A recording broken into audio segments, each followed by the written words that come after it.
Hello again, it's Alan with Themis Farms here. Good morning, afternoon, wherever you are. Oh, let's make it official. The Themis Farms hat. Okay, today we're going to look at some of our chickens.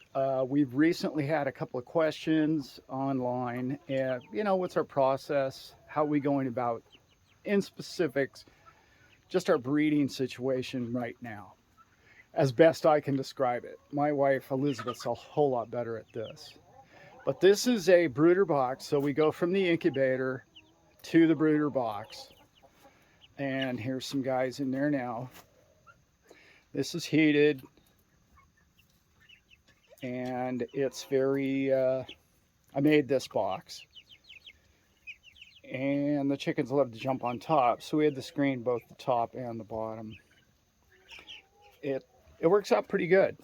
So we're doing spiral breeding, and to do that you really need a lot of birds. And again, Elizabeth would know a lot more about that, but you can check all that out on our site as far as the details as far as that goes. But here we have the hens. What it requires is as many birds as you can handle. Probably 100 we've been told is a good number. And if you can come up with 100 birds, you can selectively pick the ones that you would like to maintain your breed or continue the breed. And that gives you a nice number of, wow, these are my top 50. Now these are my top 25. And then, you get the point, and you can work it all the way down. These are our hens. So somebody asked us a question, and I'm going to try and address that here in this video. How we keep the roosters and the hens apart, and how we can raise that many birds all of the same age. It's difficult. It can be challenging, especially with roosters, and we'll get into that in a minute. Here we have our hens and some white Hollands. These are turkeys right here in front. Hopefully you can tell that. And there's chickens and hens in the back. Okay. So this is going to be just kind of a quick overview of the question that we had, and just kind of, hey, this is what else we have going on besides our pigs that you guys have seen before. Forgive the mess. This place, we just got like 5-6 inches of rain, which for the state of California is, it's like monsoon. So everything's really wet. I got my big boots on today. And here's Buddy, our turkey. He's been with us a couple of years now. He's a big guy. He kind of looks over the whole thing. He's a great bird. Amazing. We've had his offspring, and there's his other half, having a good day. So these birds that you see here are, I'm guessing, probably, let's see, 5 months old, because there's kind of a mix of them here. So when we did something that we wished we hadn't done, which is we started breeding them in an incubator. We started doing them 10 eggs at a time. If you're going to spiral breed, we've learned this the hard way. It's a really good idea to get as many eggs as you can and then do them all at the same age. Because you run into a problem, not only right now, with them getting along, because big birds like to pick on the smaller birds.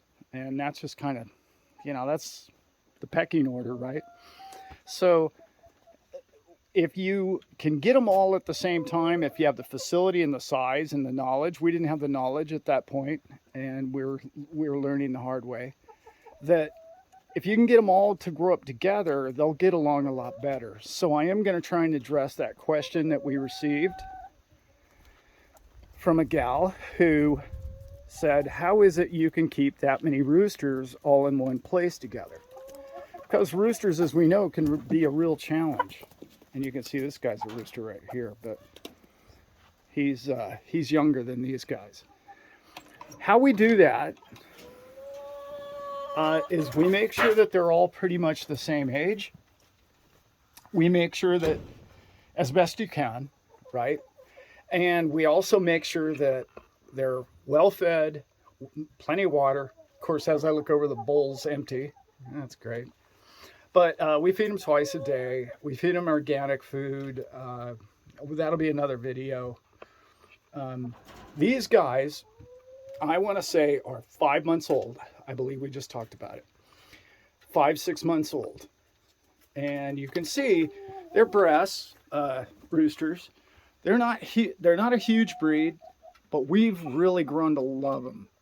And like almost every other animal, the more you let them run around, the tougher they get. So it's hard for us to judge them with other breeds because we free range everything, and some of them, you know, the thighs get a little tough, so that's a decision that you're going to have to make as far as breeds go.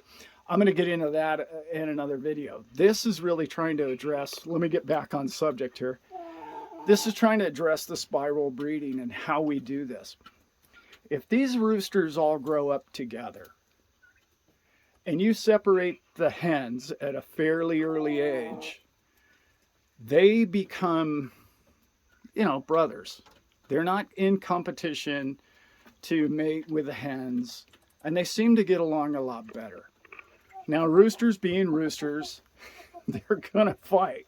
They just do. But you can see, you know, it's middle of the day, you know, at night they're very docile, but the middle of the day they would be really active in fighting if we had a fighting problem. The one thing we have noticed is what they will do is they'll weed out the weakest link. As nature always does, it has a way of making that happen. And this is no exception. You're going to throw 30 roosters together or whatever we have here at this point. They're going to fight, and they're going to find the weakest link. And when you realize that one's really getting picked on, we look at these roosters at least twice a day. When you see one getting pecked on a lot, and he has wounds or starting wounds, or, you know, you'll see it, he'll get real docile and he'll be the one in the corner and he won't come out to eat when you feed him. You need to get him away from the crowd as best you can. But really, it's not an issue. We have not, you would think they would be fighting all the time, and it's really not a problem. Again, it goes back to separating the females, getting the females out of there, making sure they have plenty of food and they're happy in their location and they have plenty of room and good roosting and plenty of water.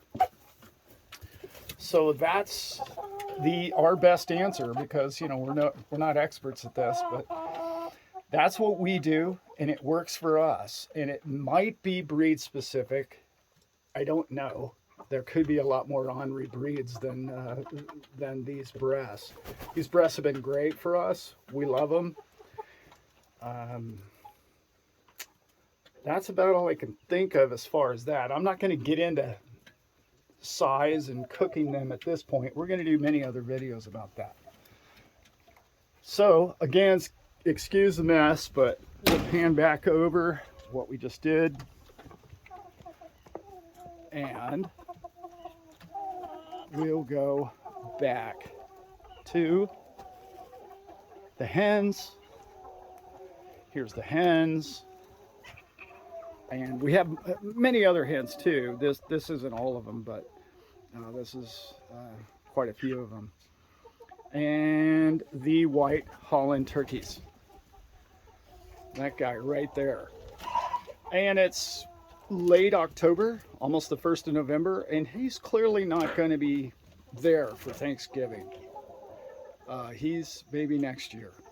But these are endangered. They're so far so good with these white Hollands. We really like them a lot, and you'll get to see them grow up with more future videos. for now, that's addressing our question and just giving you a quick little run around as to our Bresse chickens and what we're doing. And thank you so much for the question. And any more questions that you have, I'd love to address. And with that, I'm Alan with Themis Farms, and look us up at themisfarms.com. And any questions we can answer, we'll try and give them a go. After 3 years of raising chickens, we're getting better at it. We're all learning together. So hit us with the questions and we'll do our best. Again, I'm out.